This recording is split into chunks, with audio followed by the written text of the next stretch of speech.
Hello and welcome. Well, the increasingly eccentric game of political chess between the EU and the UK has been continuing apace over the last 7 days. Play has indeed been intensifying as pieces have been tactically manoeuvred. Now, Northern Ireland has always been a pawn in this game, but King Boris's belief in a binding deal has meant that he came up with cunning chicanery, where Northern Ireland left the customs union but remained in the single market. Now, was this crafty, was it canny, or was it just crazy? Well, we held our breath. But this was enough to flush out Queen Merkel, who pounced unadvisedly yesterday. She allegedly declared that the deal was essentially impossible. 999. So, is this check or checkmate? You'll find out. It's BrexBox. Well, joining me today are 4 perfect chess pieces. Of course, Belinda DeLucy, Martin Daubney, Robert Rowland and John Tennant. Let me ask you, which chess piece are you and why? Robert? Well, I've gone for the knight. Obviously, it's the most chivalrous of all the pieces. Oh. Here we go. And it's able to do more manoeuvres than any other piece on the chessboard. It's able to jump, I think, 2 and 1. Right. And it's the piece that probably causes the most awkward manoeuvres within the chessboard. Very good. Belinda? I would be the rook or the castle. I'm Fortress Brexit. No matter how many times we are attacked or bombed or we have an enemy at our very gates, we will resist and we will stand firm. Brexit will Fortress happen. Belinda. Martin? I'm going to be a pawn. I mean, not only have I always had pawn on the brain, but No. but I'm also happy to be a foot soldier of Brexit and sacrifice all, if necessary. I think that's our job in the Brexit Party. Very good response. And what about you, John? Well, I'm going to have to plump for the bishop because it can go a long way very, very quickly. It goes directly to the heart of the matter. Beautiful. And nice outfits as well. Oh, it does. OK, well, let's start with our first story. Of course, you know, since we last met a week ago, we've had Boris's deal on the table. And then, this extraordinary response that Number 10 has leaked from Angela Merkel, essentially saying, actually, Northern Ireland needs to stay within the customs union or the whole of the UK. I mean, doesn't this just show what they were trying to achieve all along? Martin, do you not think that, essentially, all the cards are now on the table? I think it shows 2 things. Firstly, it showed that Nigel was right all along. Right? It shows that the Brexit Party have been fighting the good fight. Because let's face it, here we had, in full daylight, the proposition that Northern Ireland had to be sacrificed, talking about chess. It was the sacrificial lamb to get European integration done. And that was never, ever going to wash with any Prime Minister apart from Theresa May.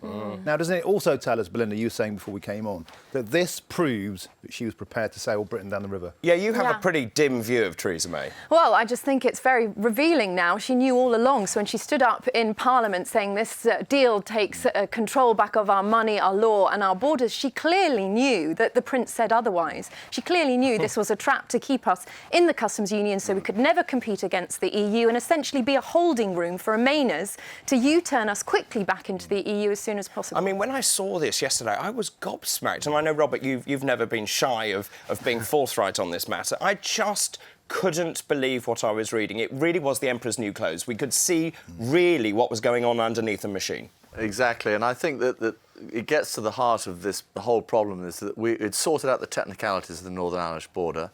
You know, I had been to an alternative arrangements seminar, and all those issues have been ironed out. But we fell back yet again to the political issues, and that Leo Varadkar, or Lenny Varouka as I call him, he has refused to buckle or to show any concessions on the subject of the backstop, and wants to maintain the United Kingdom within the customs union and the single market, even though Boris had clearly offered a deal that included keeping Northern Ireland within the single market. So they want to annex part of the United Kingdom, which is obviously clearly unacceptable as part of this deal. And I think they've been outmanoeuvred now with this statement by, obviously, Dominic Cummings. His fingerprints were all over it. And that they are showing now that we can actually force them to the wire and show that economically they're probably in a more perilous place than we are at this point. I would agree with that. Now, the Ben Act obviously has played into Varadkar's thinking because he obviously thinks, well, they can't have no deal because of the Ben Act. Yes. So, therefore, I'm not going to move. I'm going to have an entrenched position. And I think from the EU's point of view, they've always, I think, misunderstood on the negotiating, that they think they're negotiating with a parliament essentially on the losing side of the referendum debate. So they've always thought that we would buckle, and obviously Theresa May helped them on that. What we're now seeing is that with Boris Johnson, he's on our side, clearly the Leave side, and that they're negotiating a force which is far bigger. So their whole approach, I think, is flawed, and that they will ultimately lose. They'll take it to the wire. I don't think we'll have a deal now. I've changed my view on that. I think we get the Benn Act will be invoked. There'll be political theatre. We'll then fall back maybe into a legal dispute. But once they get the extension, which Nigel believes will happen, then the election will happen. What do you think, John? I'm of a similar mind to Robert, but I absolutely agree with what Martin said. We have been saying right from the very beginning, the backstop is a trap. Yeah. They've been found out now. Now we know where the EU's position is and the reality of that. But the difficulty now is, I don't think a deal is potentially possible in the next few days. The Benn Act's going to come into play. Whether an election's going to happen this year or maybe beginning of next year, that's up for debate. Well, you were pretty forthright about Theresa May, shouldn't I say? I mean, clearly, when you do a negotiation, did she walk into the EU trap with Northern Ireland, do you think? Or do you think she was stupid? Or do you think she was conspiratorial? No, I don't think it was a mistake. I don't think she was stupid at all. I think she fell victim to this emotional narrative about the Northern Ireland border, and that was a weakness on her part. And to be quite honest, if no one is putting up a hard border, I would actually just like to say this, because I was reading an article that Ian Duncan Smith wrote, and he said this morning's this one? was this morning. Yeah, he I've said seen he that. spoke to Barnier after Barnier said in the event of no deal there would be no need for a hard border in Ireland. And when Ian Duncan Smith asked, well, how would this be achieved, Barnier refused to answer, and instead it was his assistant who said, oh, well, we'll just have checks away from the border. And Ian Duncan Smith said, great, that's just what the UK have suggested. And he was then the assistant said back to Ian Duncan Smith that, well, it's none of your business, so we're not discussing it any further. The point is that no alternative will be acceptable. Of course it won't. No, as long as Remain stays on the table, as long as the EU works with the anti-democrats in our parliament, they will never, ever negotiate a good or fair deal, which is why the Brexit Party's always been right. We need to leave on a clean They've been Brexit. trying to stop us leave right from the very, very beginning, because, frankly, once Britain leaves, then that kind of gives a signature to all the other countries thinking of having a different arrangement with the European Union. But also, I read this week that us leaving is the same as 19 other countries, maybe, which I think is just extraordinary. I mean, a lot of toys being thrown out of many prams. Donald Tusk now says, well, Boris is playing a blame game. It's getting pretty nasty. It is getting nasty, it's getting childish, but is anybody surprised around this table anyhow? No. Because we've been inside here now for a long time. We see how this works. We see that they are terrified. Frankly, they are terrified of us leaving because you always follow the money. And we'll come on to my budgetary meeting later. We will. It's all about the money, and without our money, they are looking really, really wobbly. They are looking wobbly, but I think the British public, if you look at the stats, 83% do not actually blame the Prime Minister, they blame Parliament. And Robert, you think from here we're going to get an extension, you think there's a general election. Yep. It's all to play for. Well, I know someone very close to Dominic Cummings, and apparently his narrative, or the way he's working this, and he is a great theorist and game theory player, is that he's told Boris, let me take care of the negotiations with Europe. You just focus on the general election and making your appeal for the general election when it comes, and I will secure you a 100-seat majority. And in between, it looks like chaos, but this is what Dominic Cummings is very good at. And of course, what I found, the other thing that was interesting is in the joint statement of 2017 talked about regulatory alignment. And in that letter that Boris Johnson sent in August, if you recall, there was a specific paragraph talking about revocation of Clause 49, which takes us away from regulatory alignment. Now, this is key, because I think that the key point of the whole negotiations is to make sure that we do not comply with all the issues about environmental standards and regulation that makes us tied to the single market and the customs union. OK. I need to move on to our next story. Now, I was livid, and it takes quite a lot to It get me does. livid, actually. But the Mirror headline, did you see this week? And it said, no-deal Brexit could put thousands of people at risk as life-saving drugs run out. You know, this is playing politics with people's lives. And, you know, I've been contacted by so many people saying they are, you know, really worried, you know, these shortages of insulin and EpiPens and everything. I was just interested to see, you know, obviously I'm a medic, so I know quite a lot about it, but what was your feeling on what you heard? Well, my take on this is, you know, Project Fear since the very, very beginning has been one of the weapons of the state and one of the weapons of the anti-Brexit media, and I think it's disgusting. You know, to play sort of lottery with people's fears and their terrors. You know, insulin shortages we hear are going to happen, and then we have the biggest supply of insulin in the UK saying, no, that's not going to happen. 16 weeks they've got. Yeah, it's not going to happen. Yeah, it's not going to happen. And I just think it's a despicable weaponising of people's innermost fears to battle against Brexit with very little scientific underpinning. And I know you know a lot more about this than me, but the media, we will look back on this and I think they should hang their heads in shame. Absolutely. Yeah, well, in fact, I tried to get back in touch with the Mirror to say I need to actually clarify what you're saying, because actually there's a much bigger point here. Medicine is global and it's flexible, and you know, you as a businessman, you know about things that are global. Yep. And I think what the EU fails to understand is we are one of the biggest drug exporters. So we export 45 million packs a month. We import 37 million packs. So actually, cunningly, Europe misses out. Yes. What are your thoughts, Robert? Well, I've been following your lead on this. You've said that the whole thing is really a smokescreen. It's just a way to divert away from the key point, which is obviously trying to get out of the European Union. You know, as you said, I've seen the pharmaceutical companies. There's no way that they are going to reduce supplies because they work on the basis of making money, essentially. And of course, there are other supply chains. As you said before, a lot of these are manufactured in India, for example. So blockading or any shortages is a canard. Yes, it is. John, I mean, you know, the government's come into a lot of criticism for not preparing, but actually, what are your thoughts? You know, you've heard recently them saying they've got 24-hour supply lines, and do you believe them? No, I don't. I mean, it's Project Fear, but I'm getting really, really quite sick of the NHS being used as a political football. Yeah. You know, it happens time and time and time again. It really needs to stop. It does, and actually I went out of my way here in Brussels and I met with the NHS Confederation. Now, this is the body that looks over after all of the NHS bodies, and they told me categorically in writing there is robust planning in place. Full stop. Yeah. So this really is Project Fear. But you see, the thing that upsets me the most is this goes down to someone who's got asthma or someone whose child needs, you know, life-saving drugs. You know, it's not right, is it? Well, it also contributes to this spreading of hate. You know, it actually makes it quite unsafe for us sometimes on the streets because we're looked at now as some sort of, you know, child killers who are going to, you know, help with the deaths of loads of people around hospitals because of all these supply chains. These stories are scare stories, and it's making it unsafe to have different political views, and it's a form of control. You're quite right, Martin. Fear is a form of control. Yes. We must not succumb to it. Yeah. Well, today, the latest fear was we're going to run out of toilet roll.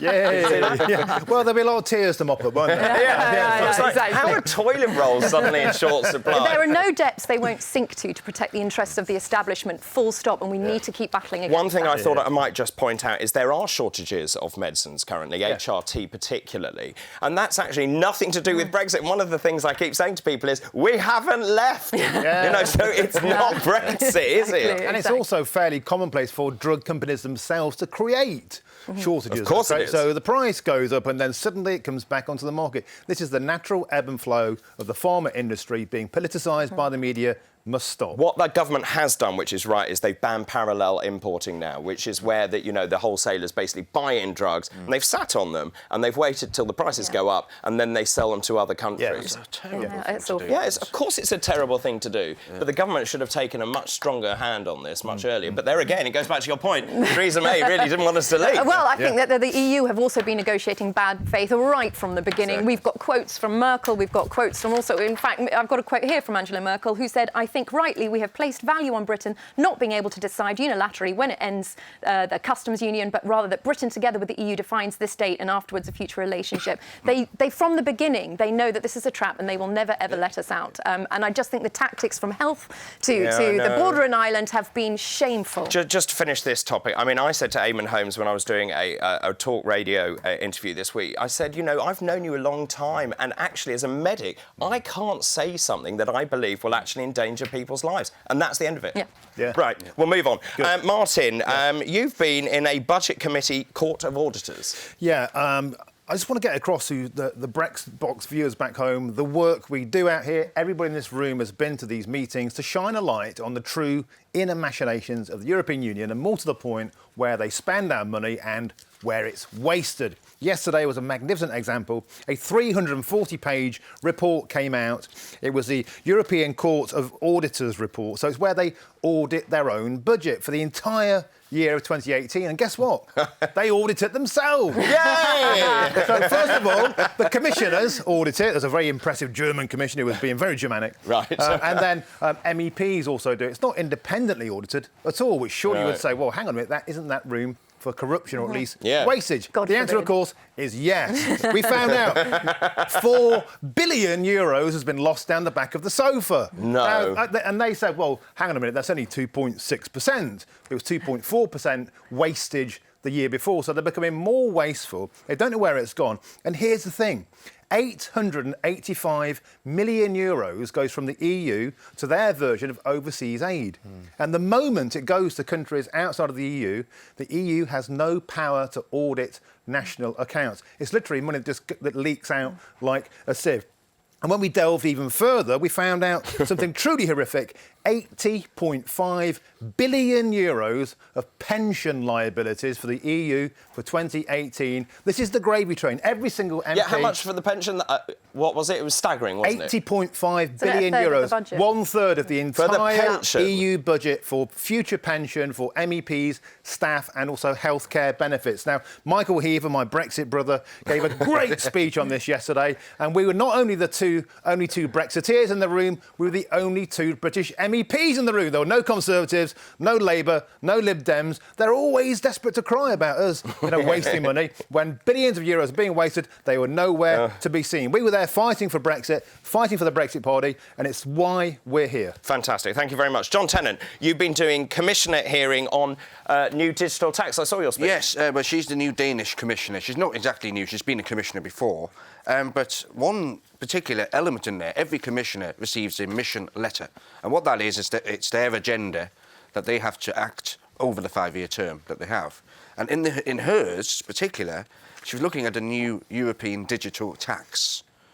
Now, this is, I mean, that just says to me it's everything that's wrong with this union. We joined for free trade. We joined for a common market. Yeah. They're suggesting tax at a European level. Yes. So I had a bit of a go about that. You had a rant. Did you get a good answer? Because no, she didn't answer. No, well, that's what I question. No comment. The best questions never get an answer. No.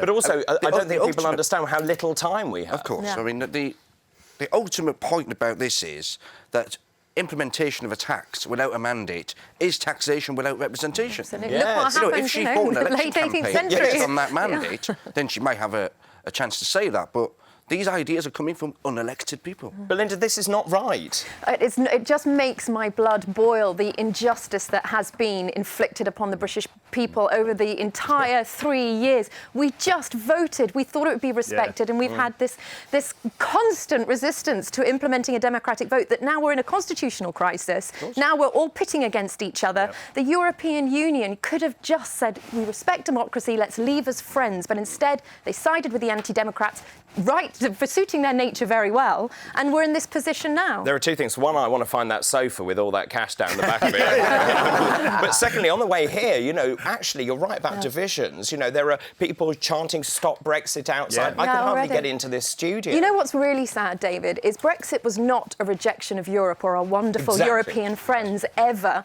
It's just not in the UK's democratic interests to remain in the European Union.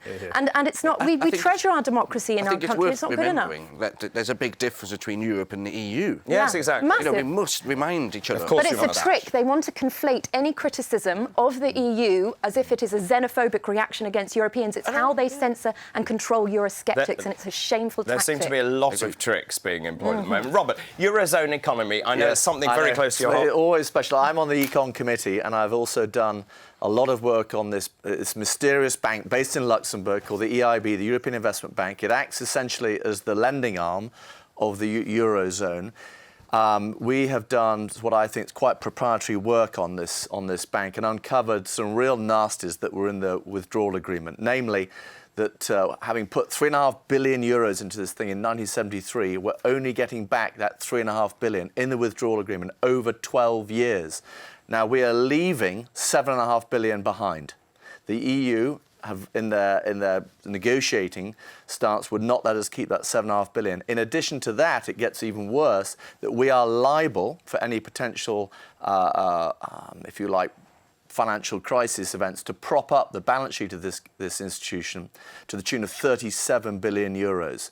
So we essentially have the credit card open, and it's like an insurance policy that we have to pay. Even if we leave with no deal? Even if we leave with no deal, that liability will disappear. Yes. Now, our stance has always been, and I wrote a piece in the Telegraph last Monday on this, is that we should renegotiate, obviously, on this deal and get all our 11 billion back, and remove ourselves from all the potential liabilities, which could be as high as 500 billion based on this joint and several guarantees. Are you saying then, Robert, that if we leave with any form of a deal and say there was a Eurozone crisis like Greece Mark II, we'd be coughing up? We would be coughing up. They have the ability to come back to us. It's called callable capital. In other words, they can prop up their own balance sheet at any time over the next 12 years. Given that I think a Eurozone crisis is imminent, and we've already got Italy and Germany in technical recession, I think that the chances of another Euro crisis are extremely high. And bearing in mind that also during the last financial crisis, the EIB was used to distribute 10% of the funds to prop up Greek small and medium-sized companies, essentially to if you like, offer a sort of moral hazard stroke protection for German and French banks who have got the most exposure to Greece.